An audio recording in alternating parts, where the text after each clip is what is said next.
We have our long time no hear track coming up now, and then after that we will talk about the Guinness World Record holder who's attending the World Poohsticks Championships tomorrow. She's flown in from America, not only for this programme obviously, but she's going to be on the programme very shortly. Has the largest Winnie the Pooh collection of memorabilia in the world. We'll talk to her about that, and also about the World Poohsticks Championships, as I say, taking place near Whitney tomorrow. So we'll do that after this. This is 18 minutes to 11. We are talking world champions now, and world champion collections and world championships and all kinds of things, essentially to do with Winnie the Pooh. I'm joined in the studio by Deb Hoffman, who, as I mentioned earlier, holds the world record for having the most Pooh memorabilia in the world, and also Deb Axtell from the Oxford Rotary Spires Club, because they are kind of organising tomorrow's Poohsticks Championships, and we'll find out about both events and both things now. Good morning to you both. Good morning. Morning. Deb Hoffman, let me start with you. Congratulations. You are a world record holder. You hold the most Pooh memorabilia in the world, and you've literally got off the plane from America a couple of days ago, so you're still slightly jet lagged, aren't you? Just a little bit, but I'm so excited. I could have floated here just with a balloon and a good breeze. Absolutely, of course you could. And I should say you're wearing a Winnie the Pooh waistcoat, which is fabulous, and you've brought a little Winnie the Pooh in to show us. He had to come. Of course he had to come, yeah. Did you bring a lot of the memorabilia over with you anyway, or is most of it in your home in Wisconsin? I brought all 12,000 items. No. They're still back at home. Listen, when was the first time you got into Winnie the Pooh then? When was the first time it really hooked you in and fired your imagination? Well, you know, as a child, I liked Winnie the Pooh, and I had some Pooh items. But like most normal children, I did grow out of Winnie the Pooh. And then something happened. Disney started to put him into costumes other than just his red shirt. And I thought that one was cute, and I would buy that one. And then there was another one that was cute, and I would buy that one. And pretty soon, I was back into Winnie the Pooh again. Didn't even realize I was back into Winnie the Pooh. And then one day, one of our friends said, "I bet you have the most in the world." So now I had to figure out what that all meant. So I went on to the Guinness World Record website, figured out what it would take to submit my collection, and then sure enough, I ended up being the record holder. And so that was back in 2008, and I've held the record ever since. Okay, so where do you keep all of this? We were just talking off air, and I said, is it all over your house? And you've actually had to buy, another property in order to house it. That sounds grand, doesn't it? Doesn't it? It sounds a little more grand than it is, but you know, if you walk into the house, I mean, we've kept it very nice, and it's not all over the place, but there is one Pooh room, and so that has a lot of Winnie the Pooh. But then in our office, we actually have several rooms that we don't use for anything. And so one day my husband Gary said, "Well, why don't you just put a couple there?" Whoop, that's all I needed. And so now those rooms are very, very full. And so he takes up quite a bit of space. 12,000 items, you say, roughly, yeah? 12,000, well, to be exact, 12,814. Okay, I thought you might know the exact number. That was before this trip. And you mentioned your husband, Gary, yeah? Sounds like a really understanding guy, obviously. He is the best part of my collection, because without him, this would not all be possible. So he's a very, very best part, and he's a contributor and an enabler and my very best friend. And also he likes Winnie the Pooh, doesn't he? Yes, he does, doesn't he, honey? Yes, he does. He's next door, we should say, in our central studio. Hello, Gary. And he's nodding along, and yes, he loves Winnie the Pooh as well. Were you into the Winnie the Pooh before you met Gary, or was that already happening? I had already grown out of Winnie the Pooh, and so he didn't really know what he was in for. He may have gone running had he known, but no, this happened shortly after we got married, and so it's been fantastic. Could be worse, Gary. Could be expensive shoes. Exactly. See, I tell him that all the time. So yes. Thank you for helping me out with that. I'm on your side. I appreciate the support. What have you got then? This is the question that I was thinking about last night. I thought, well, what have you got? I mean, yes, teddy bears and clothes with Winnie the Pooh. You must have some unusual items though connected with Winnie the Pooh. Well, you know, there are some really, really great pieces that I have.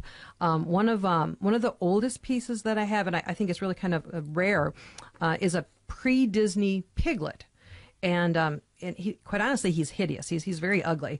The very early artist, and so I saw him online in an auction, and on the description it said previously owned by the daughter of Vincent Price.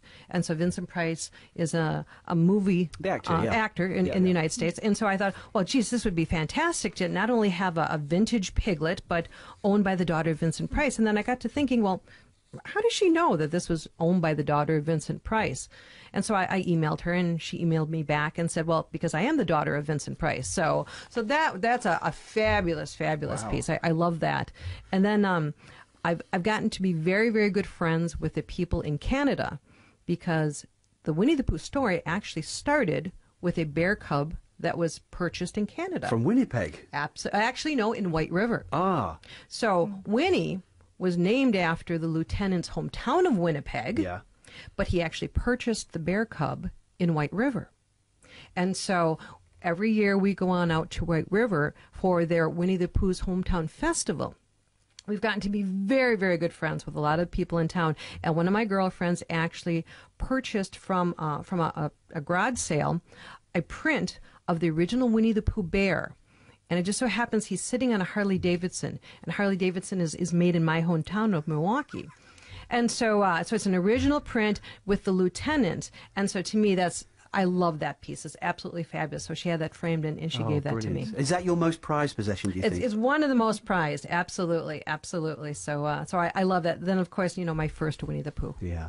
And we should say, again, I was trying to do some research. That's why I thought I was being clever about Winnipeg there.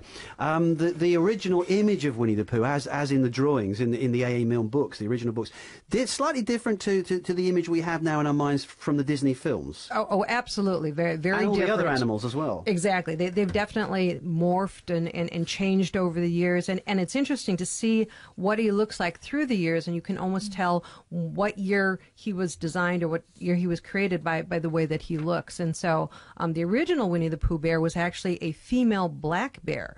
So very different than the shepherd drawings, and very different than what Disney has today. Okay, don't take this the wrong way, please. But the other question I have to ask is, I wish you could see her face when I said that.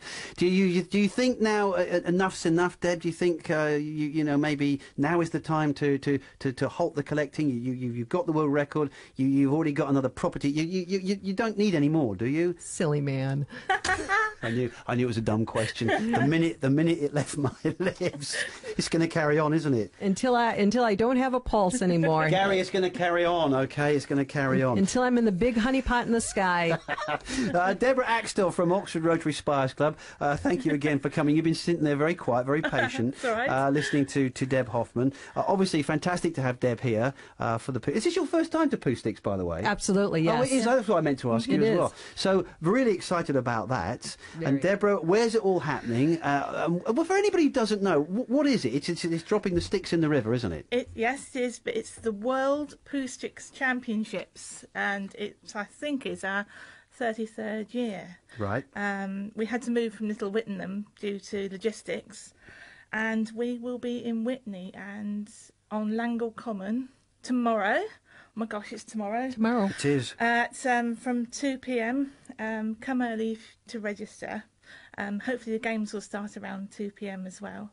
But we're also in partnership with Cogs Farm, who are having a stick day as well all day in honour of World Poohsticks. Brilliant stuff. So people can go along and get involved in that. And can people register and take part in the World Championships? Oh, yes, yeah. It's not too late to get involved in that. You go on the day. Okay, you turn fantastic. up on the day, and it's £2 to enter and free to watch. Brilliant stuff. And we have other things going on around the actual playing of the game, Poohsticks, and you can meet Tigger and Pooh, who love to bounce people, and it's just great fun. It's one of the best things I've ever been involved in my entire life. Fantastic. And over the years you've raised, Rotary's raised a lot of money for charity, yes. and you'll be hoping to raise money obviously tomorrow. Yeah, lots of different charities. RNLI is one of our mainstays from the beginning. We've also got RSPB coming to see us, and many other stalls and other charities, and Rotary clubs like the Rotary Club of Whitney will be helping us out as well. Great. So it's a big team effort, and we are really honoured to have Deb come and join us on this new era for Poohsticks in Whitney. And we were so moved by the welcome that we had from the people of Whitney itself since we had to move, and we've just been overwhelmed. Well, listen, good luck with the event tomorrow. As I say, it takes place from 2. You can still go along tomorrow and register if you want to take part, or just go along and savour the atmosphere. Over 300 volunteer hours go into running this event on the day alone, and another 100+ volunteer hours in the months before for the planning and the preparation, as Deborah has just indicated. Cogs Manor Farm organising a stick day as well, so you can go along and enjoy that. St Mary's Cogs Church providing the refreshments. It's all happening. All the cakes. All the cakes, everything's there. It's the World Poohsticks Championships, complete with an appearance from Deb Hoffman, who is the world record holder of Pooh memorabilia, and presumably looking to pick up a few extra pieces during your trip here as well.